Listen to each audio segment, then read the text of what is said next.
पूछा है to find out ratio of charge on this and this. इसमें कितना चार्ज है, इसमें कितना चार्ज है, चार्ज का रेशियो बताओ। हाँ, तो थोड़ा ध्यान से देखा जाए इनको। क्या ये बैटरी से करंट फ्लो करेगा? करंट तो तब फ्लो करेगा जब उसको वापस आने के लिए रास्ता मिलेगा, है कि नहीं? अब करंट इधर से आएगा तब जब इसको वापस आने के लिए रास्ता मिलेगा, क्योंकि उसको किरचॉफ करंट लॉ ऑब्वे करना है। तो करंट अगर ऐसे आया इधर से तो नहीं जा सकता, क्योंकि यहाँ पर तो करंट जीरो होगा कैपेसिटर में, इधर तो नहीं जाएगा। तो फिर अगर करंट यहाँ से x आया तो x will go like this.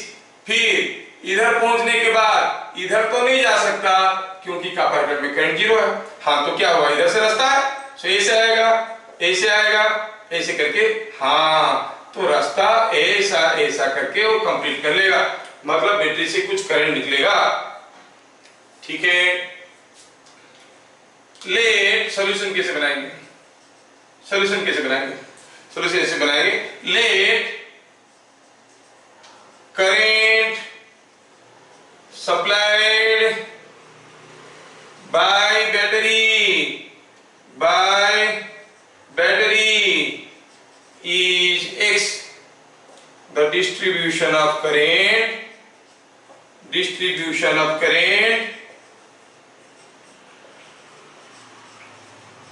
is shown। ऐसा लिखना पड़ता है बोर्ड में, नहीं तो मार्क नहीं मिलता है। अब मैं भी तो बोर्ड में ही लिख रहा हूँ, आप लोग सीबीएसई आईएससी बोर्ड में लिखोगे, मैं व्हाइट बोर्ड में लिखता हूँ, दोनों को बोर्ड में ही लिखना पड़ रहा है, तो बोर्ड में ऐसे लिखते हैं। So let current supplied by battery is x, the distribution of current is shown। ठीक है, now V6 that is PD across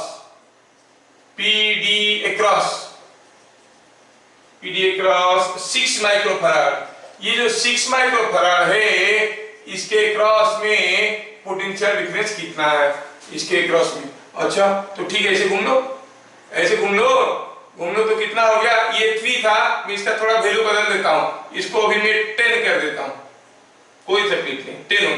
हाँ, तो अभी ऐसे जाओ पोटेंशियल डिफरेंस देखने के लिए, गेन कर रहे हो 10x, गेन कर रहे हो 2x, पहुंच गए।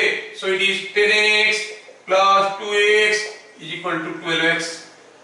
Q6 चार्ज ऑन 6 माइक्रोफैराड, क्या फॉर्मूला है? CV, that is 6 into 12x, that is 72x microcoulomb। Now V4 PD across 4 microfarad. 4 microfarad में क्या पोटेंशियल डिफरेंस होगा? That is यहां से यहां तक जाओ, देखो कितना हो रहा है। अगर इधर से आएंगे तो गेन करेंगे 5x, गेन करेंगे 10x, so it is 5x plus 10x is equal to 15x। x कितना है मालूम नहीं है, क्योंकि हमें वोल्टेज ही मालूम नहीं है, तो करंट कहां से निकालेंगे?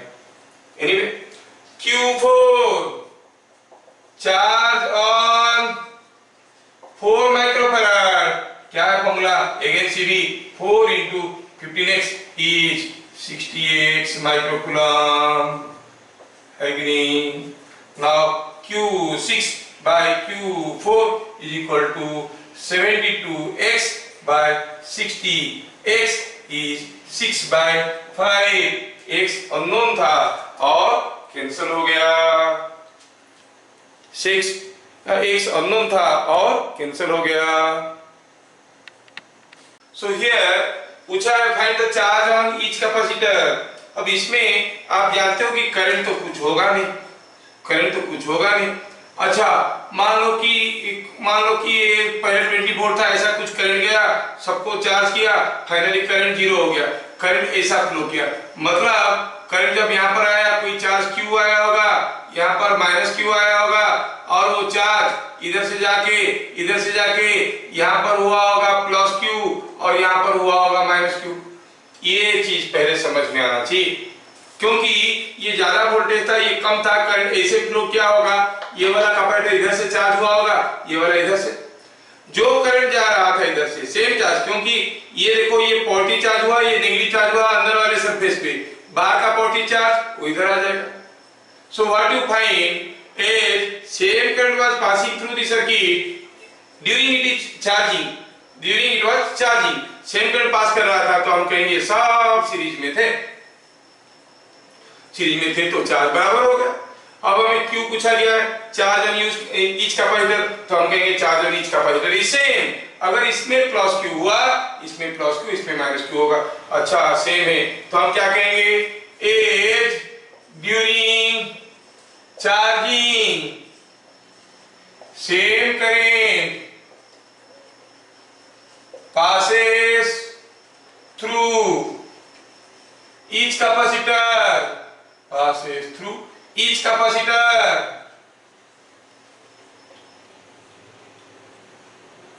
they are in series, तो क्या कहेंगे, both will have same charge, दोनों में सेम चार्ज होगा, लेकिन कितना है मालूम नहीं है, लेकिन जो होगा बराबर होगा। And what is the current here, charge क्यों है, करंट लेकिन जीरो है। अच्छा तो चलो एक बार केवीएल लगा देते हैं, केवीएल लगा देते हैं, ऐसे घूम लेते हैं, केवीएल टू लूप, चलो चलते हैं। गेन किए 20, यहाँ पर हायर से लोअर आ रहे हैं, ये पॉजिटिव है नेगेटिव है, लॉस कर रहे हैं कितना, जितना इसमें वोल्टेज है। अगर चार्ज Q है तो इसमें पोटेंशियल डिफरेंस कितना होगा, Q/C, और वो भी लॉस कर रहे हैं तो Q/6। इसमें तो कोई करंट था नहीं, ड्रॉप गेन कुछ नहीं होगा। इसमें हायर से लोअर जा रहे हो, लूज करोगे 10 वोल्ट। इसमें फिर से हायर से लोअर जा रहे हो, फिर से लूज करोगे Q/3, ठीक है। और इसमें तो कोई ड्रॉप है नहीं, क्योंकि करंट जीरो है, पहुंच गए आके, this whole thing should be equal to zero. तो same charge of Q microcoulomb ऐसे लिख देते हैं। तो Q क्या है समझ में आ गया थोड़ा सा।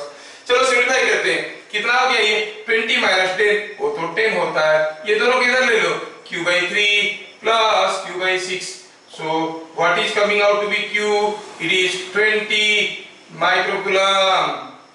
एंड ये दोनों को जोड़ोगे तो क्या होगा, ये 2Q/6, ये Q/6, 2Q/6, Q/6, 3Q/6, 3Q/6 होता है Q/2, 2 इधर आ गया तो 20 माइक्रोकूलम हो गया। Charge on each capacitor is 20 microcoulomb, तो इसमें भी होगा 20 माइक्रोकूलम, उसमें भी होगा 20 माइक्रोकूलम। कोई कैपेसिटर में करंट जीरो तब था जब हम कोई कांस्टेंट वोल्टेज अप्लाई कर रहे थे, कांस्टेंट पोटेंशियल डिफरेंस अप्लाई करेंगे, चार्ज हो जाएगा, उसके बाद करंट जीरो। मान लो कि जो वोल्टेज अप्लाई कर रहे हैं वही बढ़ते जा रहा है, तो फिर करंट भी फ्लो करते जाएगा। हमें पता करना है what is the current in the capacitor, current through a capacitor कैसे निकालेंगे। कोई कैपेसिटर में अगर करंट जाएगा तो कहां तक जाएगा भाई, अंदर तो घुस नहीं पाएगा, तो this will carry some charge, और चार्ज यहां पर आके पहुंचेगा। यहां पर कुछ चार्ज था, ये अगर t सेकंड के लिए फ्लो करेगा और कुछ चार्ज लाके पहुंचाएगा, कितना I/t, मतलब ये जितना देर फ्लो करेगा ये उतना ज्यादा चार्ज यहां पे हो जाएगा। तो हम क्या कहेंगे, current through a capacitor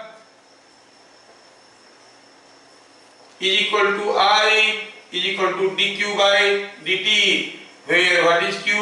Q is charge on plate of capacitor। Capacitor का प्लेट में जो चार्ज है वही है, करंट आएगा तो चार्ज बढ़ेगा। जितना जल्दी करंट आएगा, मतलब जितना जल्दी चार्ज आएगा, ज्यादा करंट, जल्दी चार्ज बढ़ेगा। So current is nothing but rate of change in charge on the plates of the capacitor, जो कि क्या होता है CV।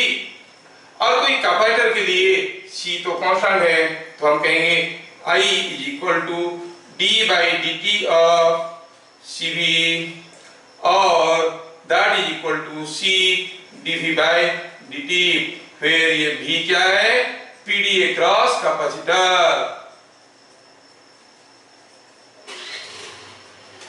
तो ध्यान रखो, the current through a capacitor is given by C dV/dt।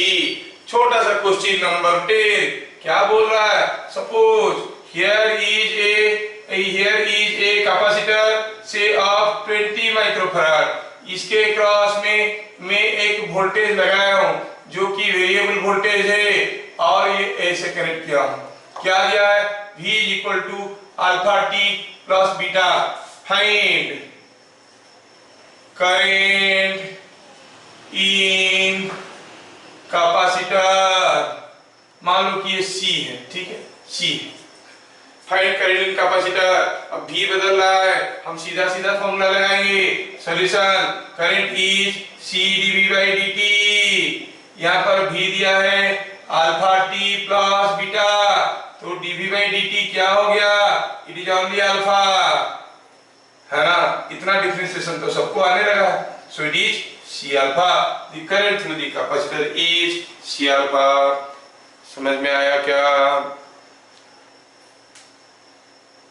ठीक है, current through the capacitor is alpha into C। ये हो गया करंट थ्रू ए कैपेसिटर।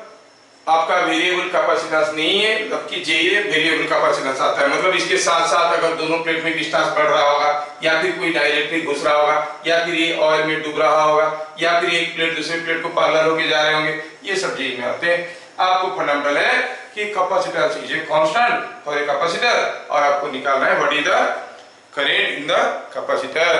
तो हम लोग अभी ये एक पॉइंट को देख लिए। ये सारा केसेस में कि इक्विवेलेंट कैपेसिटेंस क्या होगा, बस मैं बेसिक फॉर्मूला याद रखना चाहता हूं। अगर C1 और C2 सीरीज में है तो कैपेसिटेंस बनता है C1 C2 by C1 plus C2। C1 C2 parallel में है तो कैपेसिटेंस बनता है C1 प्लस C2, बस उतना ही तो अंतर है। अब ये दोनों पैरेलल में इक्विवेलेंट कितना होगा? 2 plus 1 that is 3. 3 is in series with 6. Equivalent कितना होगा? 3 into 6 by 3 plus 6 is 2 microfarad. समझ में आया? इसमें you see this is 3C and 2C they are in parallel. क्यों? क्योंकि इन दोनों को लेके आप क्लोज लूप कर सकते हो। हम पहले भी बताए थे, if two elements are not in series and you can form a closed loop taking only those two elements, you say they are in parallel. 3C and 2C are parallel. 2C and C are also parallel. ये इसके साथ parallel है, इसके साथ parallel है, तीनों आपस में parallel है। तो AB में क्या होगा? 3C plus 2C plus C that is 6C. इसमें आपको AB में इक्विवेलेंट कैपेसिटेंस निकालना है। आप क्लियरली देख रहे हो, this into this equal to this into this. This is a balanced Wheatstone bridge. There will be no charge in this capacitor. तो भगाओ इसको, रखना कोई जरूरत नहीं है क्योंकि किसी काम का नहीं है। अब क्या हो गया? C is in series with C. C और C सीरीज में हो जाते से क्या होता है? C by 2. Another C and C series में, ये भी C by 2. C by 2, C by 2 are in parallel. So CAB is equal to C. Equivalent capacitance will be C because this is a balanced Wheatstone bridge. बस question number 12 में क्या बोला है कि find the charge on 4 microfarad capacitor. 4 में कितना charge है? सोचो कि अगर रेजिस्टेंस वाला सर्किट होता, ये सब रेजिस्टेंस होते, आप क्या करते? पहले कितना करंट जा रहा है निकालते। कैसे? इक्विवेलेंट रेजिस्टेंस निकालते। तो पहले निकालो कितना चार्ज जाएगा। पहले C इक्विवेलेंट क्या है? 2 plus 4, तो पैरेलल में है, 2 plus 4 हो गया। इन सीरीज विथ 3 माइक्रोफैराड, मतलब ये हो गया 6 into 3 by 6 plus 3 is 2 microfarad. तो क्या चार्ज सप्लाई होगा? C इक्विवेलेंट, ये पूरा का कैपेसिटेंस है 2 माइक्रोफैराड। वोल्टेज लगाया हो 10 volt. C equivalent into V, 2 into 10, 20 microcoulomb चलने लगेगा। यहाँ से जैसे आएगा, कहां तक आएगा? यहाँ तक ही तो आएगा, आगे कैसे जाएगा? बीच में तो एयर गैप है। तो यहाँ पे चार्ज हो गया 20 माइक्रोकूलम, यहाँ पर -20 माइक्रोकूलम। फिर जो पॉजिटिव चार्ज है चला इधर, पॉजिटिव चला, चार्ज चला इधर, Now the positive charge will go this way, some charge here, this way, some charge here. अच्छा, V3 PD across 3 microfarad. 3 microfarad में पोटेंशियल डिफरेंस कितना है? देखो तो ये होता है Q by C। Q कितना है इसमें? 20 माइक्रोकूलम। C कितना है भाई? 3 माइक्रोफैराड। तो वोल्टेज कितना हो गया? 20/3 वोल्ट। अच्छा, तो फिर ये मान लो कि ये पॉइंट A है, ये B है, ये C है, तो क्या बता सकते हो VBC क्या होगा? पोटेंशियल डिफरेंस अक्रॉस BC, इसका पोटेंशियल डिफरेंस प्लस इसका potential difference is equal to 10। तो VBC क्या हो जाएगा? 10 माइनस 20/3, इसका पोटेंशियल डिफरेंस प्लस इसका potential difference is equal to 10। तो VBC क्या होगा?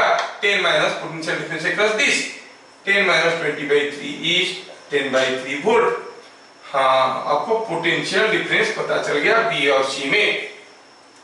तो charge on 4 microfarad, charge on 4 microfarad कितना होगा? आप कहोगे 4 माइक्रोफैराड में जो चार्ज होगा वो होगा कितना? पोटेंशियल डिफरेंस कितना है 4 माइक्रोफैराड में? यही तो है VBC कितना है? 10/3। तो फॉर्मूला होता है C into V, that is 4 into 10/3 is 40/3 microcoulomb. So charge on 4 microfarad will be 40/3 microcoulomb. समझ में आया? It will be 40/3 microcoulomb. Let us start doing all these questions. मैं यहाँ पर कुछ राइटिंग्स पे छोड़ा हूँ क्योंकि सारा क्वेश्चन को यहीं पे करूंगा। पहला क्वेश्चन में दिया है कि there are number of capacitors connected like this and 20 microcoulomb is supplied. What is the charge on each capacitor? तो सॉल्यूशन बनाएंगे क्वेश्चन नंबर 1 का। सॉल्यूशन क्वेश्चन नंबर 1 का। तो पहले देखेंगे कि सारा कैपेसिटर जो है वो पैरेलल में, तो आप क्या कहोगे? इक्विवेलेंट कैपेसिटेंस पैरेलल में क्या होता है? ऑर्डिनरीली ऐड कर लेते हैं 2 + 3 + 5 10 माइक्रोफैराड। मतलब यहाँ पर जो तीनों है it is equivalent to 10 microfarad. What is the charge supplied to this system? 20 microcoulomb.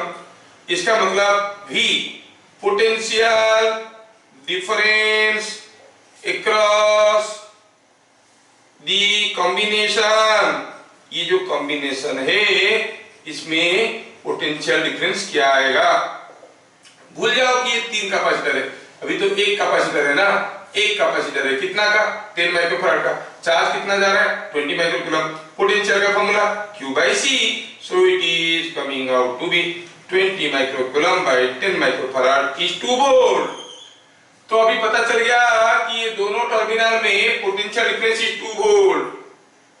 अब हर एक कैपेसिटर में चार्ज पूछा है।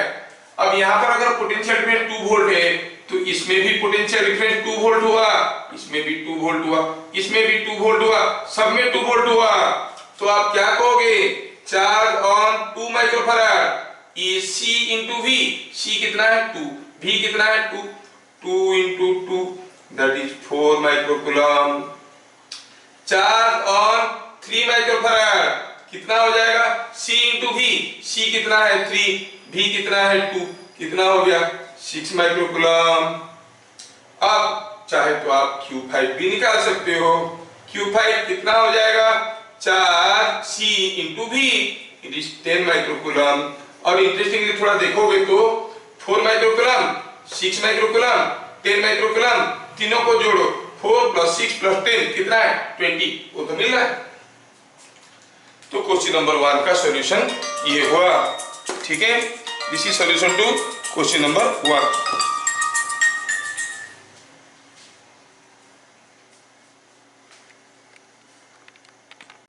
Now we shall see solution to question number 2। मैं फोटो भेज चुका हूं, आप लोग देख रहे होंगे। क्वेश्चन नंबर 2 का सॉल्यूशन यहाँ पे। क्वेश्चन नंबर 2 का सॉल्यूशन क्या है? क्वेश्चन नंबर 2 का solution, 2 capacitors 2 microfarad and 3 microfarad are connected across 20 volt supply. What is the ratio of charges on them if they are in series in parallel? अपनी मन से नहीं दे रहा हूं, पुराना बोर्ड क्वेश्चन है। तो आप कहेंगे बीट नंबर 1 में when they are in series, when they are in series, charges are same on each. ठीक है ना? तो रेशियो ऑफ चार्ज क्या हो जाएगा? आप दोनों के ऊपर चार्ज ही निकाल देते हैं। नाउ C इक्विवेलेंट कितना हो जाएगा? C1 C2 by C1 plus C2, that is 2 into 3 by 2 plus 3, 6 by 5 is 1.2 microfarad. So what is the charge on charge supplied by the battery? It is C equivalent into V. C equivalent कितना हो गया है? 1.2 microfarad. V कितना है? 20 volt. तो charge कितना हो गया? 20 into this is 24 माइक्रोकूलम। दोनों के ऊपर 24 माइक्रोकूलम चार्ज होगा।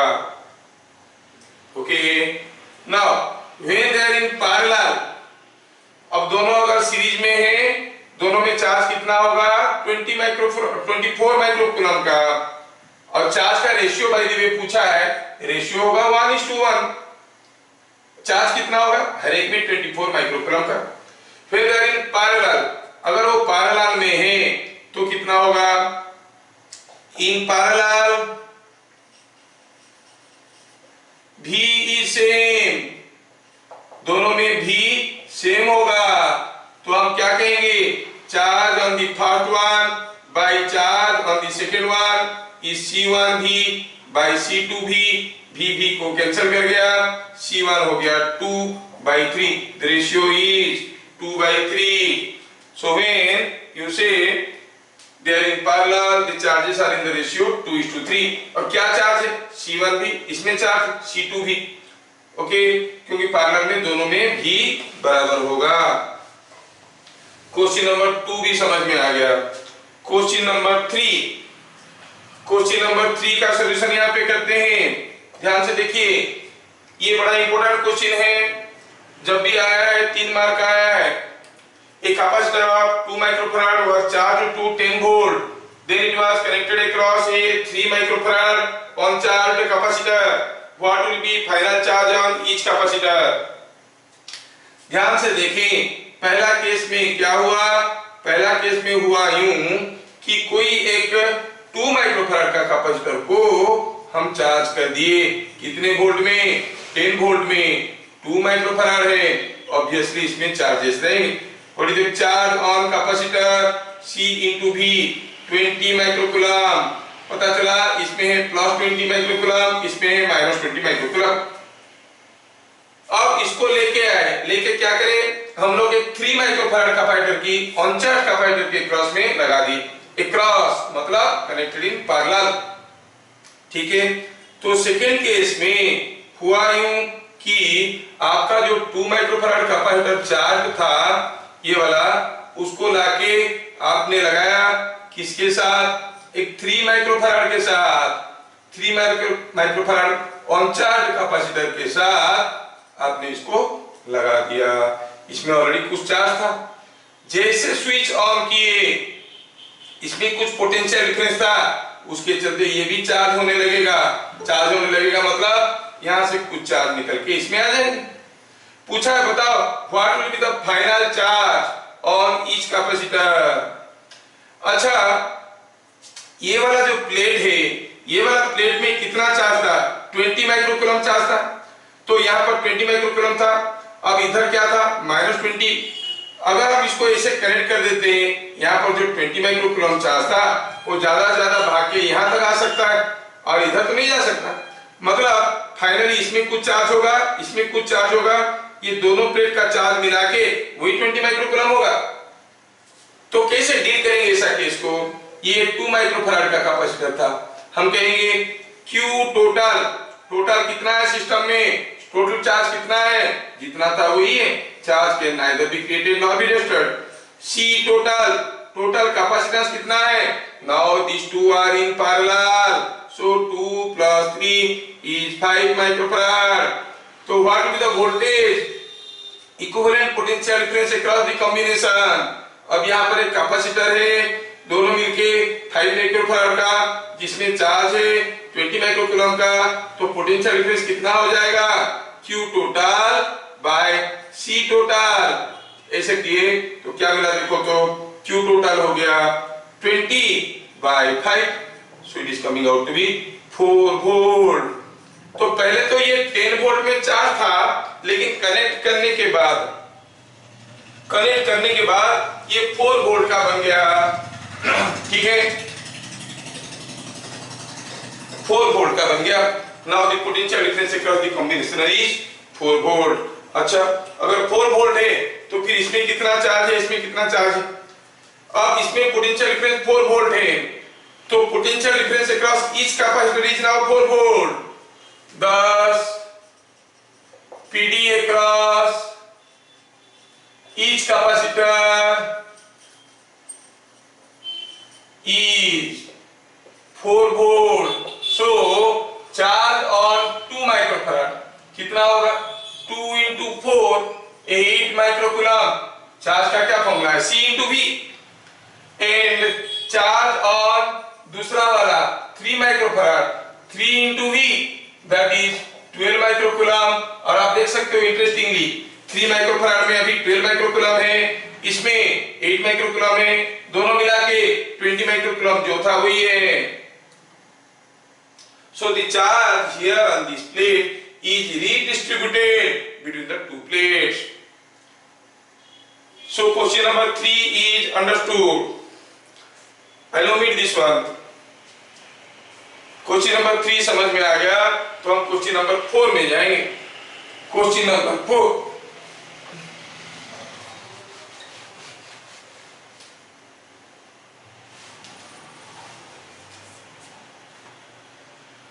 Solution to question number 4। क्या दिया है, एक मल्टीप्लेट कैपेसिटर था 20 प्लेट्स और कैपेसिटेंस था 20 microfarad. Let A is plate area, D is plate separation. Plate separation is D. तो for 20 plates कैपेसिटेंस क्या होता है, 20 minus 1 A epsilon naught by D, ये होता है कैपेसिटेंस अगर 20 प्लेट है तो, है ना। और वैल्यू कितना दिया है, इसका वैल्यू दिया है 20 माइक्रोफैराड। कैपेसिटेंस होता है कोई multiplate capacitor with n plates, formula होता है n-1 into A epsilon naught by D, उसका वैल्यू दिया है 20 माइक्रोफैराड। ओके, इसका कैपेसिटेंस दिया है 20 माइक्रोफैराड। मतलब इसमें से क्या पता चला, A epsilon naught by D का वैल्यू कितना हो जाएगा, ये तो 19 है, डिवाइड हो गया इधर 20/19। ये क्यों चाहिए, one of the and plates is removed, last वाला एक प्लेट निकाल दिए और कितना प्लेट बच गया, 19 प्लेट फॉर 19 प्लेट्स। जो कैपेसिटेंस होगा वो कितना होगा, 19 minus 1 A epsilon naught by D, that is 18। और A epsilon naught by D का वैल्यू कितना था, 20/19। So this much microfarad you can simplify to get the capacitance when one plate is removed, 18 into 20/19 microfarad. ठीक है।